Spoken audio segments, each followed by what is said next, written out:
Ma fille a raté la médaille d'or de justesse, encore une fois. Je partage avec elle mes récentes expériences. Cher Luba, il m'a informé que tu avais raté la médaille d'or générale, mais que tu avais remporté l'or au concours de bikini. J'ai ensuite lu ce que tu as posté à tes abonnés. Luba Chapsky, si vous avez déjà poursuivi un objectif de toutes vos forces sans obtenir le résultat escompté, celui-ci est pour vous. J'ai tout donné. J'ai poussé plus fort, fait plus de sacrifices. Je suis resté concentré. Et oui, je n'ai pas remporté la victoire que je souhaitais. Mais vous savez quoi? C'est comme ça parfois.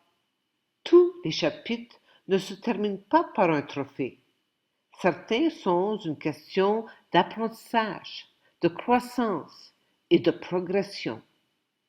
Ce n'est pas parce que les résultats ne sont pas encore là que le travail a été vain.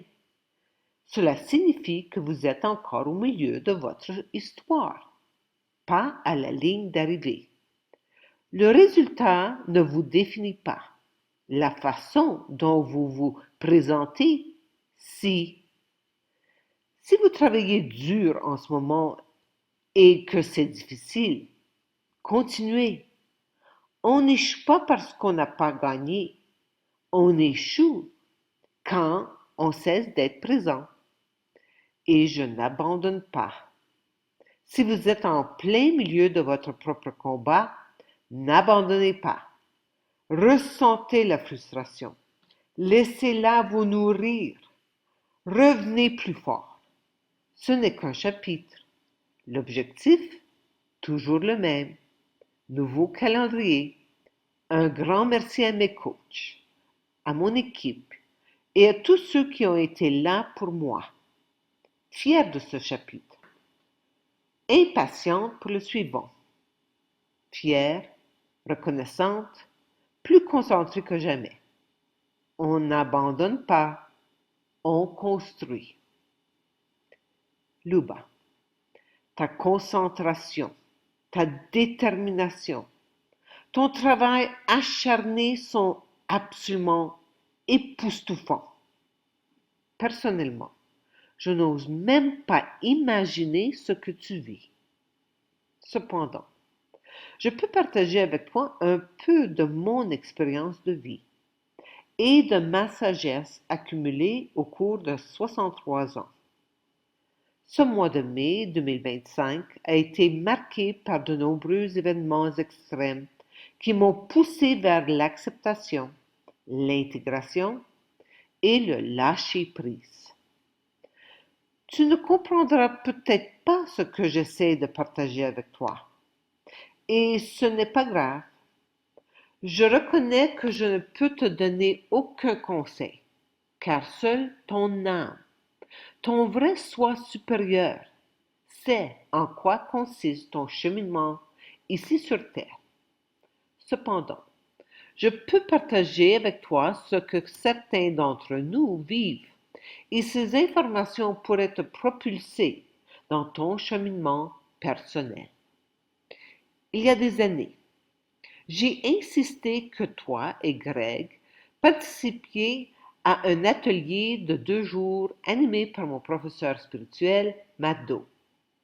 Je n'ai aucune idée de ce que tu as retiré de cette expérience, mais je sais que quelque chose s'est enregistré dans ton être physique. Le 9 mai 2025, Guillaume Sauvé, le fils de Mado, décède à l'âge de 35 ans. Tu n'es pas encore mère, et par conséquent, tu ne peux comprendre l'attachement d'une mère à son enfant. Voici ce que Mado a inclus dans son article. Laisser la mère et se donner à la mère. La mère explique. Au risque d'effacer beaucoup d'illusions dans votre conscience, je dois vous dire un peu l'origine de l'amour de la mère pour l'enfant c'est que cet enfant est fait de la propre substance à elle, et pendant assez longtemps, relativement longtemps, le lien matériel substantiel entre l'enfant et la mère est extrêmement proche. C'est comme si l'on avait pris un bout de sa chair et l'on l'avait mis une distance. Et ce n'est que très longtemps après que le lien entre les deux est complètement coupé. Il y a une sorte de lien, de sensation subtile, telle que la mère sent exactement ce que sent l'enfant, comme elle le sentirait en elle-même. Ça, c'est la base matérielle de l'attachement de la mère pour l'enfant. C'est une base d'identité matérielle, pas autre chose que cela. Il ne faut pas mélanger cela avec l'amour. C'est une identité matérielle qui fait qu'on sent intimement. On sent d'une façon tout à fait concrète et matérielle ce qu'éprouve l'enfant. Si l'enfant reçoit un choc, eh bien, on le sent. Mère, la femme. Je te suggère de regarder mes 2 dernières vidéos. Le fils de mon maître spirituel est mort d'un cancer turbo et a turbochargé mon évolution de conscience. Laisser la mère et se donner à la mère. Voici le passage le plus important de cette dernière vidéo. J'ai vraiment senti cette attache quand, en 2007, j'ai dû placer Gabriel, mon fils sévèrement handicapé mental, dans une famille d'accueil. Depuis l'âge d'1 an, il souffrait d'une maladie rare, le status epilepticus. Il s'agit de crises d'épilepsie qui perdurent. Parfois, la respiration s'arrête alors que les convulsions continuent. C'est donc une maladie potentiellement mortelle. Gabriel a dû être hospitalisé d'urgence 14 fois et 3 fois sa respiration s'est arrêtée avant ses convulsions. Pendant chaque épisode, une nouvelle partie de son cerveau s'endommageait. Après 13 ans de soins acharnés à la maison, à l'hôpital et dans des centres de guérison, la maladie s'était grandement atténuée. Mais son handicap mental était devenu sévère. Il avait 13 ans et je me voyais forcée de m'occuper de lui jusqu'à ma mort.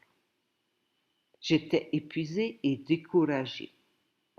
J'ai dû choisir entre lui et moi. Comme mon conjoint, son frère et moi formions un milieu idéal, nos efforts pour le placer furent nuls. Quand je suis partie sans laisser d'adresse, mon conjoint a pu le placer immédiatement dans une famille d'accueil. J'ai pleuré toutes les larmes de mon corps pendant des mois. Je sentais littéralement qu'on m'arrachait les entrailles. Avec l'aide des écrits eurobindiens, j'ai lentement surmonté mon désespoir de ne pas être une mère idéale jusqu'au bout.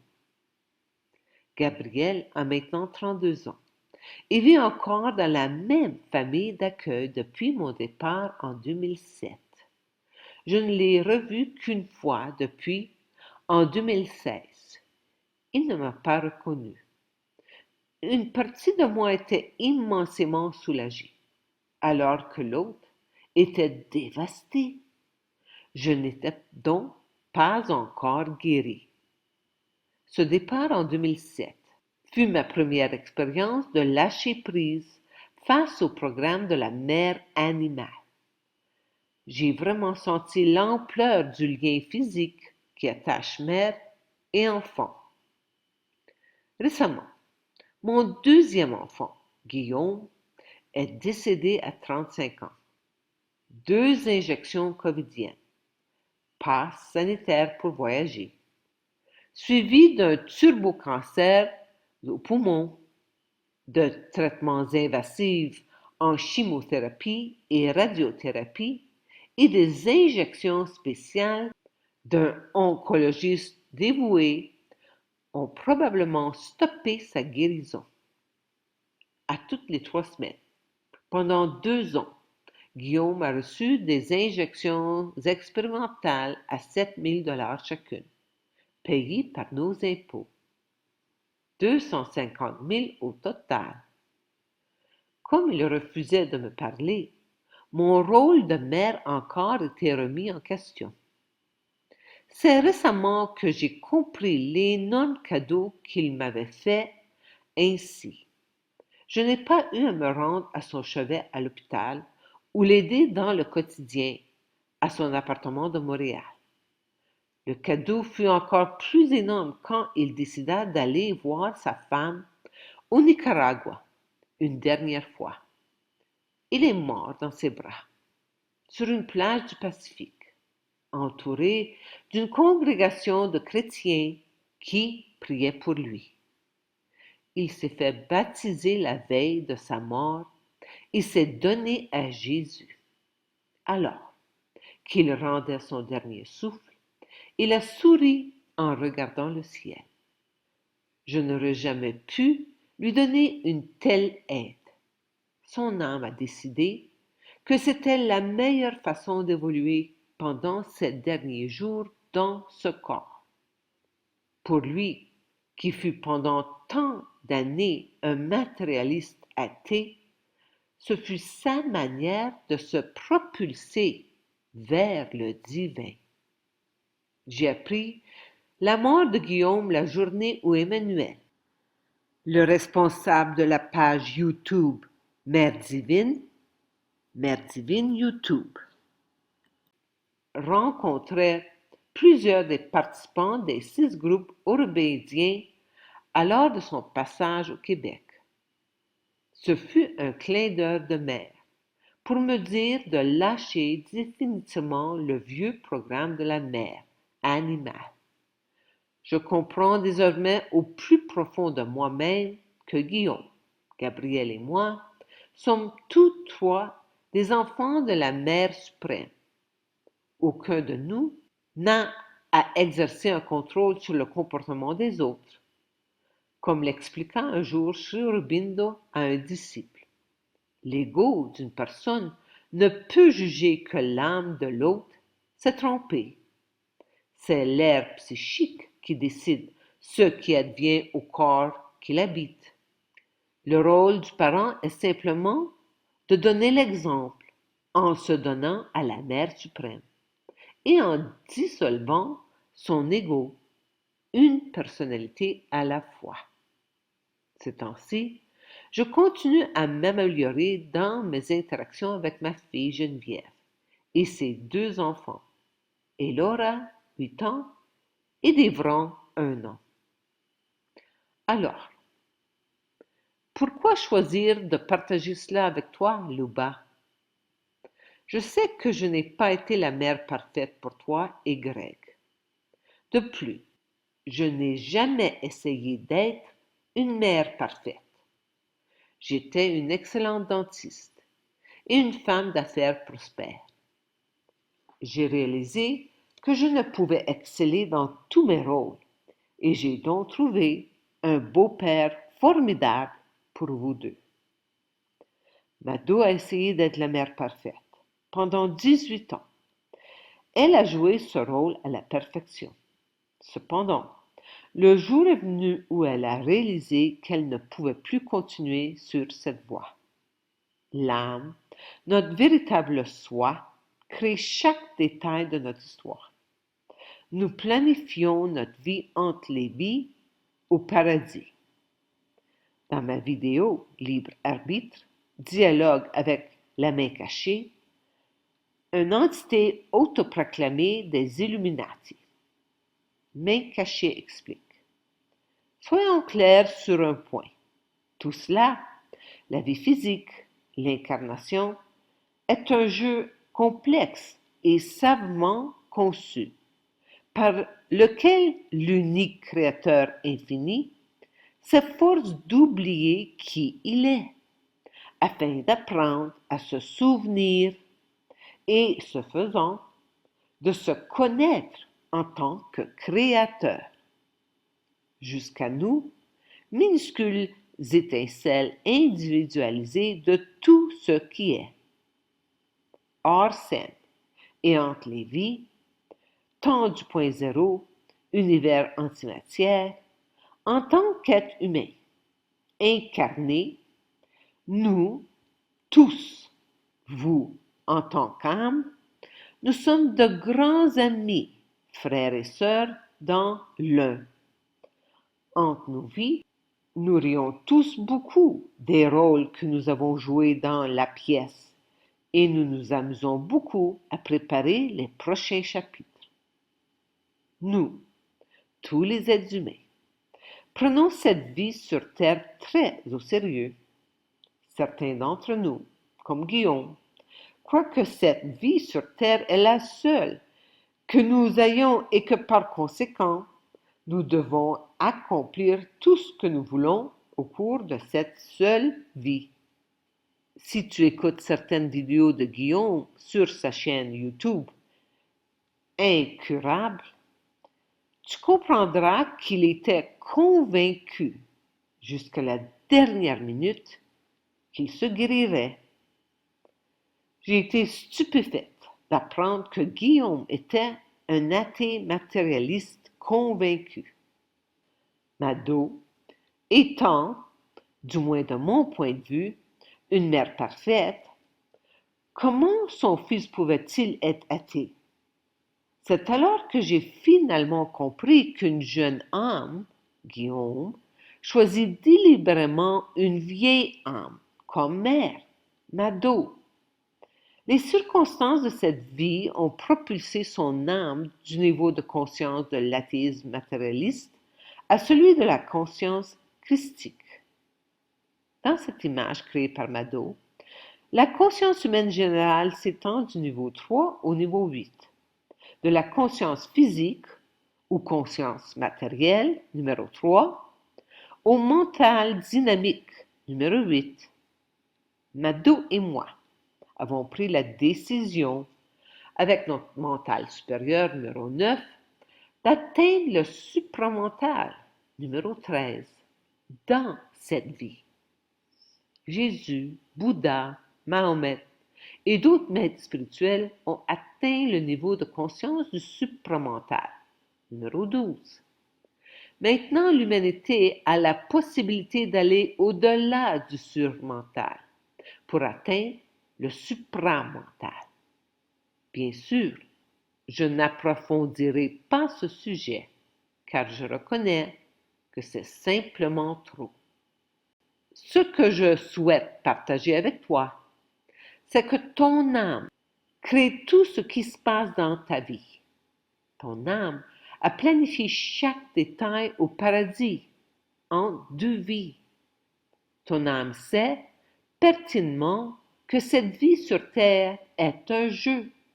Cependant, lorsque nous revenons sur Terre, nous oublions tout ce que nous savons tant que nous sommes au paradis. Tu peux regarder ma vidéo. Nous sommes dans un jeu de simulation type Monopoly. Tu m'as choisi pour être ta mère terrestre et je t'ai choisi pour être ma fille terrestre. Nous savions toutes les deux que ce choix était le choix parfait pour nous deux. Autrement dit, c'est notre relation ici sur Terre que nous tirons le meilleur parti et que nous évoluerions le plus efficacement en conscience. Luba, ce que j'ignore et je ne pourrai jamais savoir, c'est ce que ton âme est venue accomplir sur Terre, cette fois-ci. Toi seul peux le découvrir par toi-même.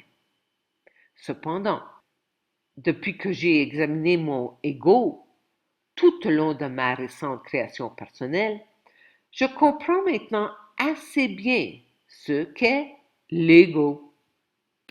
Mado a écrit un article remarquable en 2016. J'ai inclus le lien. L'ego, meilleur ami ou pire ennemi? Notre plus grand défi et notre plus grand objectif dans cette vie sont de comprendre l'ego et de l'éliminer. Je vais tenter de partager ici quelques informations afin de te guider. Tout d'abord, chaque être humain ici sur Terre est entièrement et totalement gouverné par un ego individuel. L'âme, surtout une jeune âme, a très peu d'influence sur l'être humain normal, car elle se trouve à l'intérieur du mur de la mort, comme le montre le schéma de la cellule. Le but de chaque être humain est de commencer à briser ce mur de la mort en éliminant la peur, une brique de peur à la fois, de sa vie. À mesure que mon ego grandit et se développe, je gagne en confiance et en connexion avec qui je suis vraiment, et la peur diminue. Luba, grâce à ton entraînement incessant et à ton dévouement à l'amélioration personnelle, tu as fait grandir et développer ton ego, ce qui n'est certainement pas une perte de temps.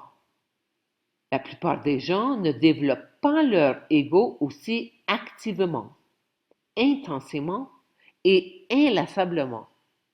Ainsi, même si ton ego n'obtient pas ce qu'il désire, ton âme, elle, obtient ce qu'elle désire. C'est l'âme qui a créé ta première médaille d'or. C'est ce qui t'a poussé à accomplir toujours plus. Chaque fois que ton ego n'obtient pas ce qu'il désire, tu continues à persévérer et à te développer toujours plus. Ton ego finira-t-il par obtenir ce qu'il désire? Je l'ignore. Cependant, je te suggère d'examiner tes émotions de plus près en te demandant: que se passera-t-il lorsque mon ego obtiendra ce qu'il désire? L'ego est insatiable. Il en veut toujours plus. Il ne sera jamais satisfait d'un accomplissement, car il en voudra toujours plus. C'est donc un cercle vicieux sans fin. Ce que je sais, c'est que lorsque l'ego est suffisamment grand et fort, l'âme crée la situation tragique nécessaire pour tenter de le briser et de le dissoudre. Exemple, tu as vu mon ego grandir et devenir très fort, confiant, arrogant, moralisateur. Puis, je suis allé en prison et j'ai perdu tout ce que j'avais si diligemment construit pendant 50 ans. Mado a tout fait pour être une mère parfaite. Elle s'est occupée d'un fils handicapé mental, a fait l'école à la maison à ses 2 autres enfants, a vécu dans une maison en bottes de paille et a jardiné pour respecter l'environnement, jusqu'à ce que son âme la force à choisir son fils ou son âme. Puis, comme son engagement envers son âme n'était pas encore total, son âme a provoqué la mort de son autre fils. Ces 2 exemples suffisent à démontrer que l'ego doit être brisé et complètement démantelé. Je reviens donc à la même question. Ton ego obtiendra-t-il ce qu'il veut? L'humanité entière est aujourd'hui confrontée à la Troisième Guerre mondiale, à la pénurie alimentaire et à la destruction totale du système financier. Cela doit arriver, car l'humanité est contrainte de choisir entre l'esclavage total dans le système de la matrice ou la liberté. Je ne connais aucun détail de ce qui se passera d'ici au moins 2030. Ce que je sais avec une certitude absolue, c'est qu'il y aura un chaos mondial, des souffrances extrêmes et la perte de tout droit de propriété. L'immobilier commence déjà à s'effondrer et la plupart perdront tout. La mère suprême, ou le Créateur infini unique, crée toute cette souffrance extrême, car c'est la seule façon pour les êtres humains de se lever et de commencer à agir en accord avec leur vrai soi. C'est le jeu. Nous avons tous accepté de participer à ce jeu, en ce moment crucial. L'humanité est maintenant prête pour la prochaine phase d'évolution et par conséquent, cette dissolution de l'ego humain doit avoir lieu. La plupart des humains ne trouveront pas le courage nécessaire pour lâcher prise leur ego. Ils poursuivront donc leur évolution de conscience dans une simulation nouvellement créée. Je recommande à nouveau ma longue vidéo sur le libre arbitre. Luba, je ne sais pas si ton âme est suffisamment mature pour comprendre tout cela. Je dois simplement partager la vérité avec toi. Tu prendras les décisions qui te semblent justes. Je propose le mantra de la mère pour la méditation. Om Namo Bhagavate. Om, j'appelle le divin. Namo, je m'abandonne au divin. Bhagavate, je demande au divin de transformer mon corps à son image. Enfin, voici quelques paroles de sagesse de la mère. À chaque instant de la vie, vous êtes mis en présence d'un choix entre la grâce et votre satisfaction personnelle. Toutes les tempêtes ne viennent pas perturber votre vie. Certaines viennent pour éclairer le chemin. En ces temps de dissolution irrémédiable de l'illusion, gardons notre foi ardente et une sincérité sans faille. Nous devons choisir notre âme à tout prix. Amour infini. De l'esclavage du millénaire à la souveraineté individuelle. En Orient, au XXe siècle, Sri Aurobindo et la mère ont découvert et ancré dans l'atmosphère terrestre la conscience de vérité, la conscience supramentale. Une fois bien ancrée, la nouvelle conscience était prête à passer à l'étape suivante, sa vulgarisation et sa propagation. Alors émergea en Occident, au XXIe siècle, Personocratia, le pouvoir de se gouverner de la personne souveraine. Le yoga intégral de Sri Aurobindo va au-delà de la libération individuelle et entreprend une transformation collective sur Terre. Après le décès de Sri Aurobindo, la mère poursuivit leur travail et le 29 février 1956, la conscience supramentale s'ancrait définitivement sur Terre. Un seul regard sincère sur la situation mondiale actuelle suffit à nous convaincre qu'elle a atteint un point de non-retour. L'humanité se dirige vers une impasse monumentale. Cessons de répéter de vieux modes de fonctionnement inefficaces et souffrants. Le moment est venu de rêver très fort à la prochaine étape.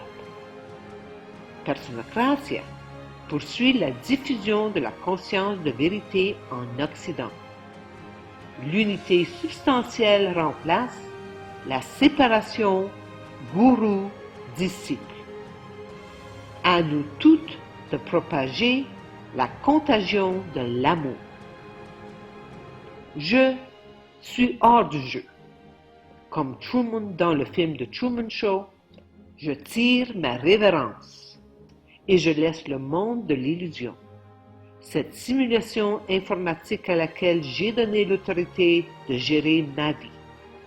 Je sors du théâtre, où j'ai joué maintes et maintes fois les rôles de disciple, fille, parent, dentiste, entrepreneur, citoyen.